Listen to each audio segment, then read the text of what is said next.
the archivist who collected memories. The dryers at Neon Silk never stopped humming. Even at 2 in the morning, when the front door was locked and the open sign had gone dark, the machines kept their slow, steady churn.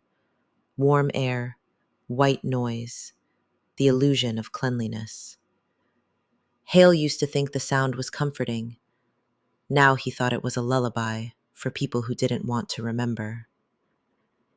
He stood behind the battered metal counter in the laundromat, running a rag over the same patch of laminate he already cleaned twice. The place smelled faintly of detergent and hot metal, with a sharp edge of peppermint that didn't belong to any soap on the shelves. Virgil's peppermint. A woman in a navy pea coat folded towels at the nearest table. She'd been there since midnight, feeding quarters into a washer she never turned on, folding and unfolding the same stack as if repetition could make her hands forget what her mind wouldn't. People thought Neon Silk was a quack hypnotherapy joint, or a spa for overworked execs scrubbing regrets. They were half right. The other half stayed behind the velvet curtain at the back, where the lights were brighter and the air tasted cleaner in a way that didn't make sense. In Monroe Bay, everyone knew places like this existed. You didn't have to believe in ghosts to believe in the weight of the town. You only had to live here long enough to feel it collecting behind your eyes, in your throat, in the soft place beneath your ribs where breath turned shallow. Neon Silk was one of the few places that offered relief. Hale heard the bell above the front door jingle once, someone rattling it from the outside. Habit more than hope, and then silence. The woman at the folding table didn't look up. He glanced at the wall clock. 2:17 a.m. It was going to be one of those nights. Quiet on the surface, busy where it mattered. He let the rag fall to the counter and stepped around the end, slipping past the curtain in the back like he'd done 1,000 times. The back room was long and narrow, lined with shelves that held glass vials in neat rows. Under the fluorescent lights, the vials glinted with color. Thin ribbons of gold, bruised purple swirls, pale blue fog.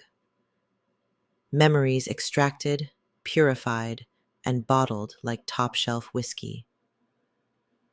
At the far end of the room, behind a desk that looked like it had survived 3 floods and a fire, Virgil sat with his hands folded, fingerless gloves dark against his skin.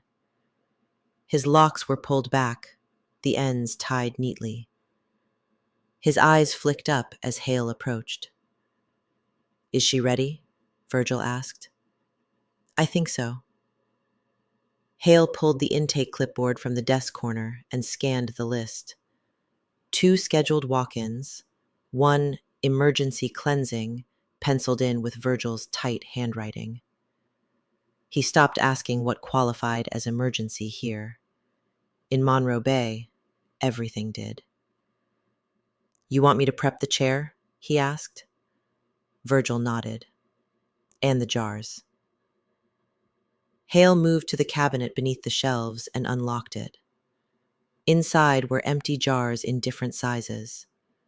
He lifted one and set it on the table beside the reclining chair. There was a process to this. There were rules. Hale liked rules. Rules made the work feel less like magic and more like maintenance. You didn't open a jar once it was sealed. You didn't label a jar with emotion. Only facts. Name, date, category. You didn't joke about what was inside, and you never took a memory without consent. That last rule was what made Neon Silk different from the stories people whispered about other places. The backroom men, the alley bargains, the things that took and took until a person was all smooth edges and blank stares. Virgil didn't do that. Instead, he offered a much-needed service. The velvet curtain moved, and the woman from the folding table appeared, pea coat buttoned all the way up despite the warmth. Her eyes were red-rimmed, her expression tight with the kind of composure that came from running out of choices. Virgil stood, gesturing toward the chair with a practiced gentleness. "Are you ready, Ms. Larkin?" She sat without hesitation. Hale watched her hands grip the armrests until her knuckles went pale. "What do you want removed?" Virgil asked, voice even. Ms. Larkin swallowed. "The night on Ferry Street." Hale's stomach tightened. He'd heard that phrase before. Everyone had. Ferry Street held too much history. Virgil didn't react. "Specific memory?" "All of it," she said, and the words came out cracked. "The screaming, the smell, the—" She squeezed her eyes shut. "I can't sleep. I can't. I see it every time I close my eyes." Virgil nodded once. "You understand what this means?" "Yes," she whispered. "I understand."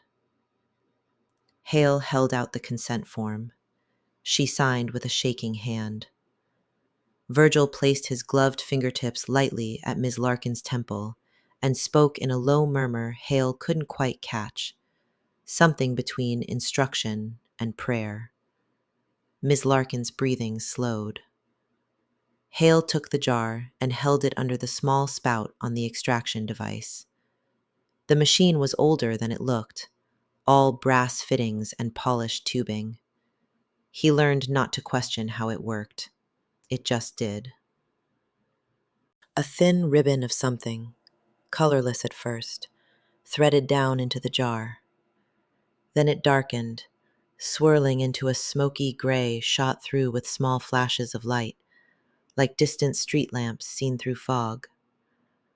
A memory, pulled free and made physical. Ms. Larkin shuddered once, then went slack.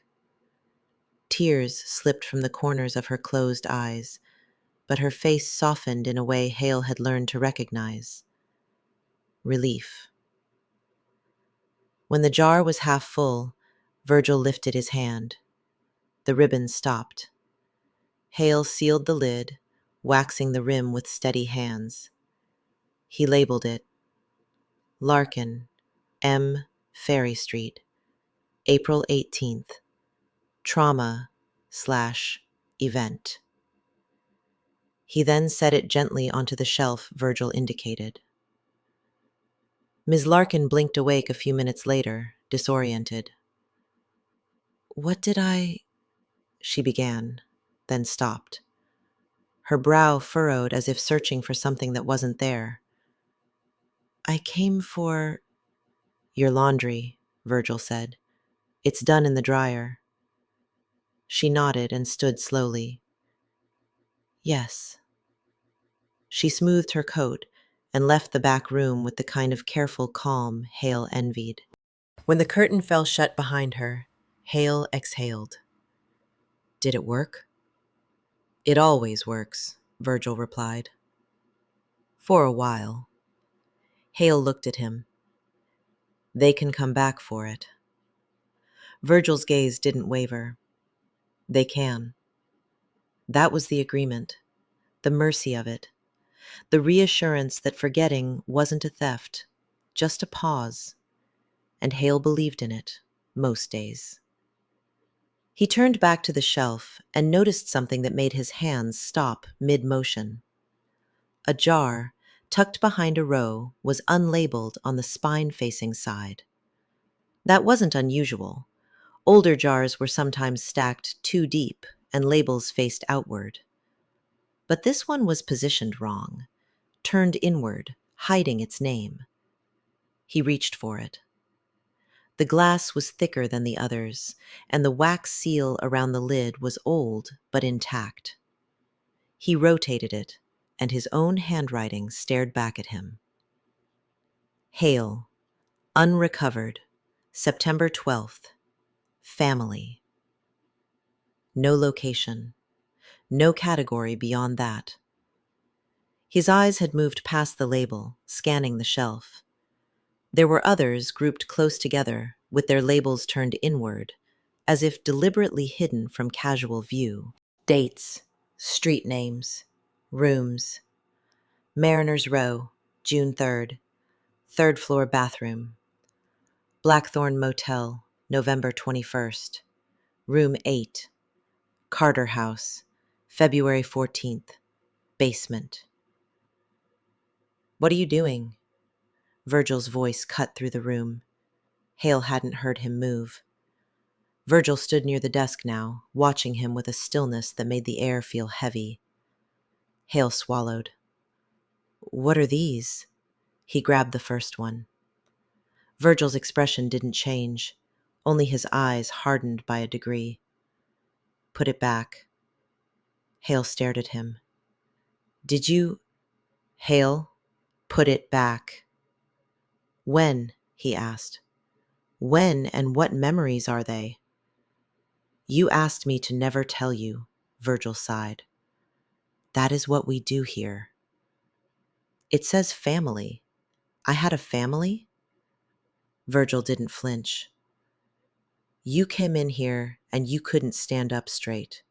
You couldn't eat. You couldn't speak without shaking. You were breaking. I gave you what you asked for, like we do for others. Hale's grip slipped for a moment, and he caught the jar tighter. I knew we keep theirs. Clients. People who come in and sign the form and leave lighter. I didn't think... His voice faltered. I didn't think mine would be sitting on a shelf like a bottle of bleach. There are so many of them. You were a client. What did you expect? A silence stretched between them, filled by the distant churn of dryers. I want to know, he said. Are you sure? You could just put it back. Hale swallowed hard. The answer should have been yes. It should have been automatic. Instead, his mouth filled with the taste of something metallic, like pennies left too long on the tongue. He looked down at the wax seal. Or I could open it. Virgil stepped forward. Yes, you can. He peeled the wax seal back, and the lid twisted easier than it should have. The moment the jar opened, the air changed, and a scent he couldn't place hit Hale first. Then came the sound, distant shouting, muffled by walls, the slap of feet on wet concrete. The memory didn't pour out like smoke. It slid into him like a hand into a glove. Hale was standing in a kitchen that wasn't neon silk. A small kitchen with peeling wallpaper and a yellow lamp that flickered when the fridge motor kicked on. He saw a woman facing him with a look of fear on her face. The memory skipped. Red spread across the tile from underneath her body. In his hand, he held a knife. Virgil's voice broke through the memory. You didn't cry. Not then. What's going on? Hale, you don't need to. He reached for the jar labeled Blackthorn Motel. He twisted the lid just enough for the seal to give, and the memory slid back into him without resistance. Fluorescent light buzzing, a door chain rattling once, the feel of cool tile under his shoes as he waited. He remembered checking the time, the small satisfaction of being early. He remembered the quiet and the knife in his hand. He saw the surprise flicker across the face of a stranger, someone he hadn't planned for, who stood across from him. She mouthed for him to stop. He raised blade and took a step closer. Virgil's voice cut through the memory. Hale, stop. He found himself back in neon silk. He dropped to the floor of the back room and the now empty jar slipped from his fingers. It didn't shatter. The glass was too thick. He felt Virgil place a hand on his shoulder. "I told you." Hale's face was wet. He didn't remember crying until he tasted salt. The grief returned, and it curled around his ribs. Then came the pain. Not the kind that physically hurt. It was emotional, tied with love and sorrow. "You shouldn't have kept them," Hale rasped. Virgil's hand didn't leave his shoulder. "I keep them all.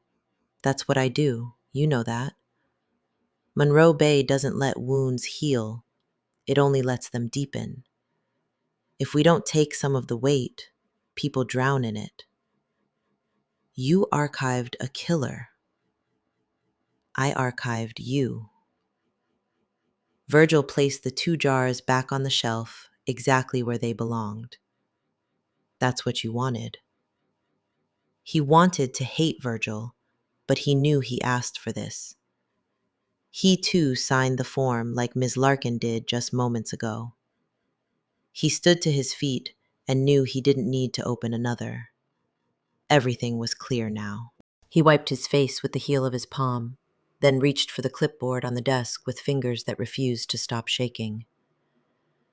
"There's one more appointment for tonight," he spoke in a shaky voice. "When?" "At 3. As he passed the shelves, he felt them. Hundreds of jars, each holding a piece of Monroe Bay's weight. He understood now why the lids had to stay sealed. Not because the memories were evil, because the town was too full. He stepped toward the velvet curtain, back into the laundromat where the world pretended stains could be scrubbed out. He glanced back and saw that Virgil was already preparing another empty jar for the next person who couldn't carry what Monroe Bay had done to them. Hale went to the counter.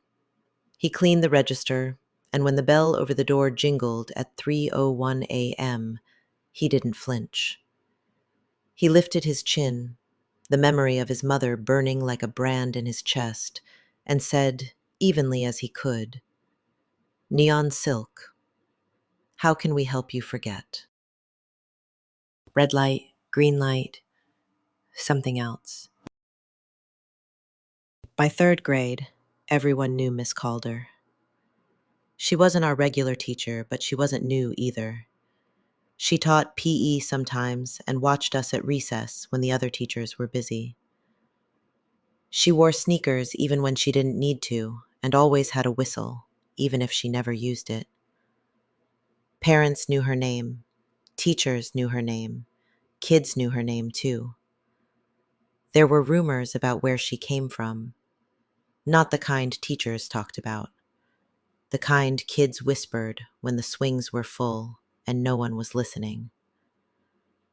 Someone said her last school closed. Someone else said there was an assembly once where a principal cried. Mostly, people said kids disappeared where she used to teach. That day was clear and cold, the kind of day where your breath showed even if you tried not to let it. On the playground, Miss Calder lined us up and clapped her hands once. "Red light, green light," she said. We cheered. The rules were the same as always. She stood at the far end of the yard, back turned. We lined up at the fence. When she called green light, we ran. When she said red light, we froze.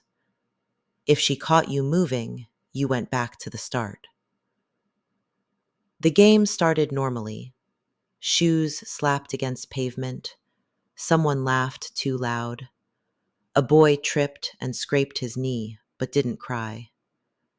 Green light, we ran. Red light.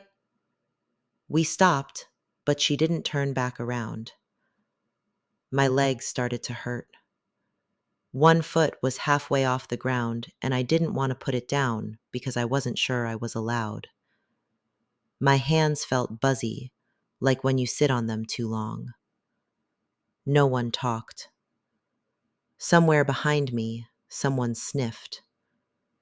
The playground got quiet in a way I'd never heard before.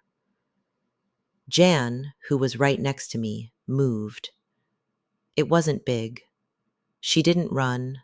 She didn't laugh. She shifted like she was about to fall and didn't want to. That's when Miss Calder slowly turned around. Actually, it was her shadow that moved first. It bent the wrong way.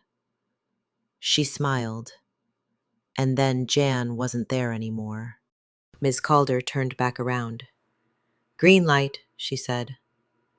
We ran because she told us to, and before she spoke again, the recess whistle blew. Later that week, Jan's desk was cleared out. Miss Calder asked if we could keep a secret. She told us not to tell our parents, and she'd bring candy. She said grown-ups got worried about the wrong things. She said secrets were like games, too, and games were only fun if you played them right. After that, Jan's name stopped getting said out loud. Her chair stayed empty for a while, then it got pushed under the desk and forgotten. Recess kept happening. Mark, Benjamin, Danielle, all gone. When she brought up playing the game again, no one cheered this time. Some kids pretended to tie their shoes. Some kids said their stomach hurt. I thought about raising my hand, but I didn't know what I would say. You can't say a kid disappeared into a shadow without sounding like you're lying. Miss Calder smiled anyway. "It'll be quick," she said. "Just one round." We lined up. I stood near the middle this time. I didn't want to be first. I didn't want to be last. I kept my shoes flat on the ground so I wouldn't have to balance. Green light. We ran, but not fast. Red light. We stopped. This time, she waited longer, but I told myself not to move. Someone else did. Evan leaned forward because he was always leaning forward, like he wanted to win things even when there wasn't a prize. Right after him, Lucy's arm jerked. I think it surprised her more than anyone else. 2 tiny movements was all it took. Miss Calder turned too slowly again, and like before, her shadow slid sideways across the ground, bending around our shoes. It touched Evan's feet first, then Lucy's shadow, like it was choosing. Evan was gone. Lucy was still there, long enough to look confused, and long enough for a single tear to roll down her cheek. Then she was gone, too. Miss Calder turned back around like nothing had happened. "Green light," she said. No one ran. The whistle blew. Later, 2 desks were empty. Miss Calder didn't ask for a secret this time. She didn't need to. No one talked anyway. It felt like if you said the wrong thing, something might listen. At recess after that, we didn't play running games anymore. We sat. We counted cracks. We watched the fence. Miss Calder still smiled.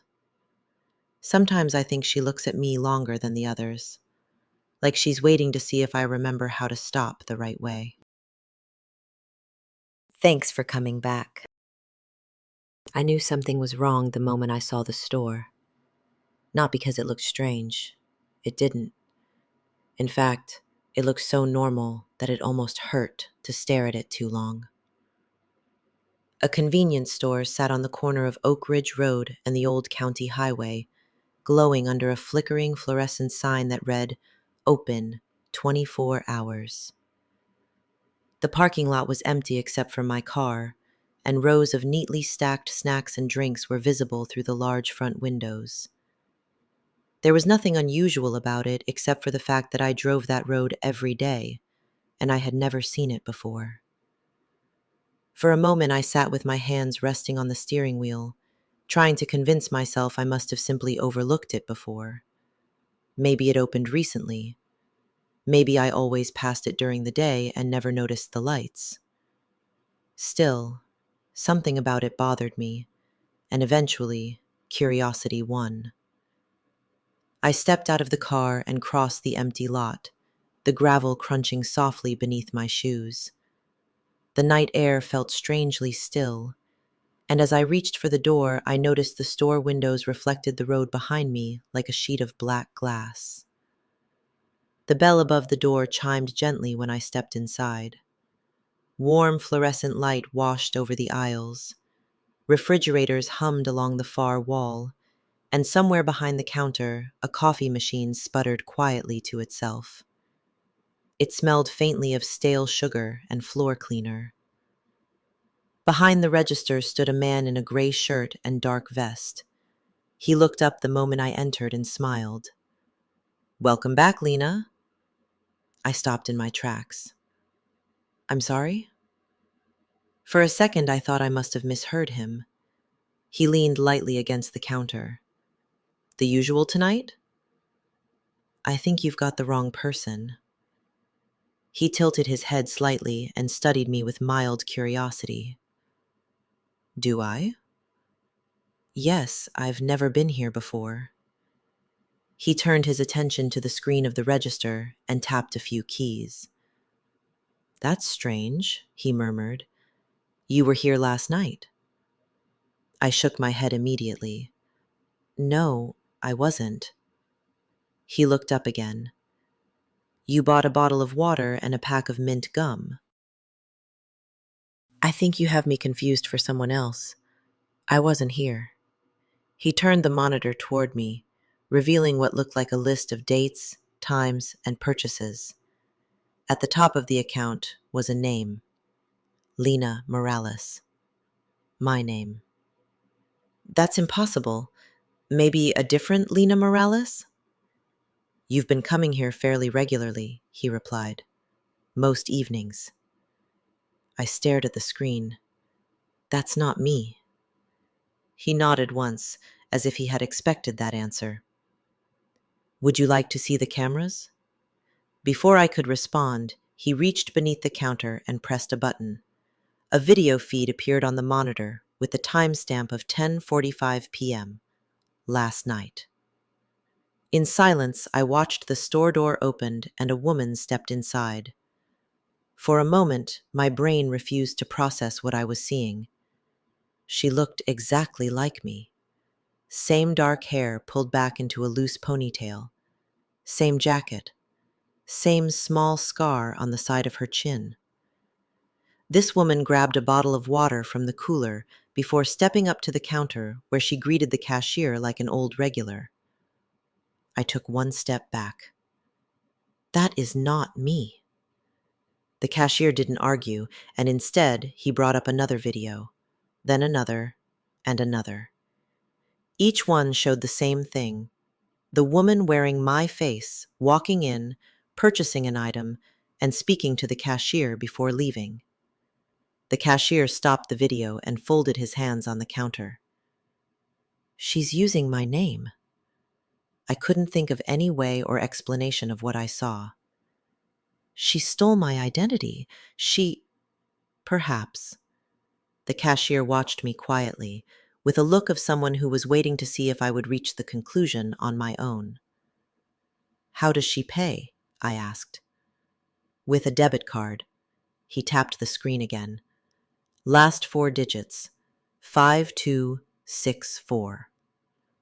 Frantic, I reached into my purse and pulled out my card. That's impossible. The same four digits, which meant either someone had duplicated it. Is it? I looked up at him. "Who is she?" The cashier was silent for a moment before speaking carefully.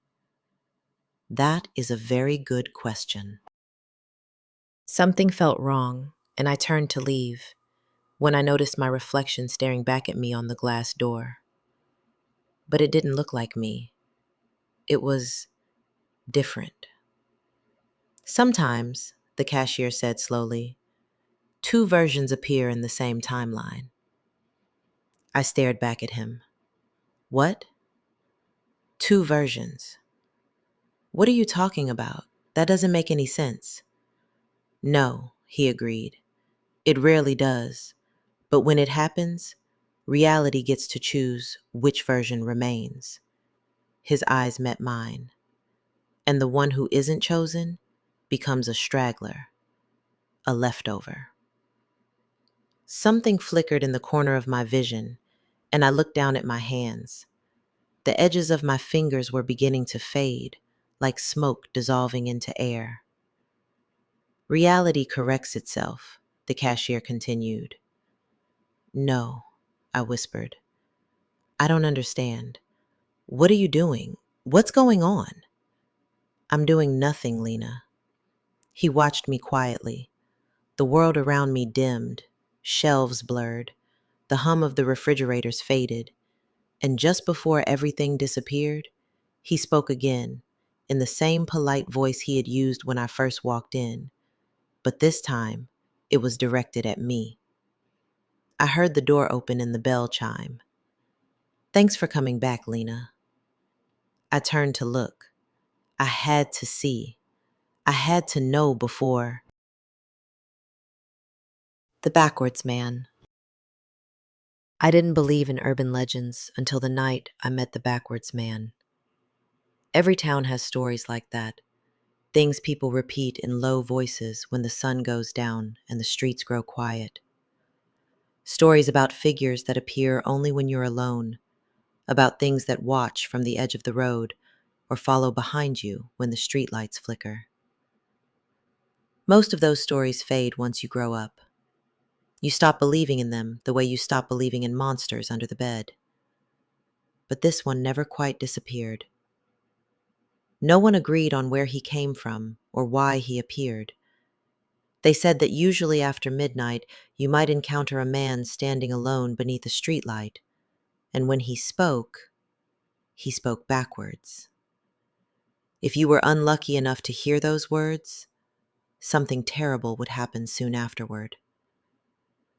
Well, that was the story anyway, and like most stories, I assumed it was nothing more than another piece of local nonsense meant to scare teenagers. Until last November.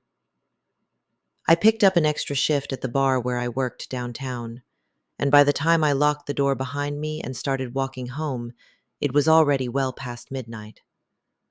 The buses had stopped running for the night, and the streets were almost completely empty except for the occasional passing car. My footsteps echoed softly against the pavement as I walked down the street, and about halfway down the block, I noticed someone standing beneath one of the streetlights ahead. At first, I didn't think much about it, but as I got closer, I realized that he wasn't moving at all. He just stood there with his hands in his coat pocket, his head tilted slightly downward as if he were staring at the ground. Then he lifted his head, and I saw his face. One half of his face looked completely ordinary, while the other half looked as though it had been pulled apart and rearranged. His eye sat far too close to his ear. His cheekbones slanted in a direction that shouldn't have been possible. Half of his mouth curved backward across his face. Before I said anything, before I could even decide whether to turn around and walk away, he spoke. Not nod fioi, sknimox signitemos. I stood there, frozen in fear. He then stepped off the curb and walked past me without another word. After a few seconds, it took everything in me to continue down the street. I reached the curb, and just as I was about to cross, a truck came screaming through the intersection. It tore across the road from the left side. The driver didn't slow down, never even tapped the brakes. Then it was gone, and the street fell silent again. Slowly, the phrase the backwards man spoke rearranged itself in my mind. Something is coming if you don't turn. I don't know what he is. A monster? A warning? Or something that walks the edge between fate and accident. But I know one thing for certain. If you ever find yourself walking alone at night and you see a man standing beneath a streetlight with half of his face twisted backwards, listen carefully when he speaks, because the backwards man might be the only reason you survive what happens next.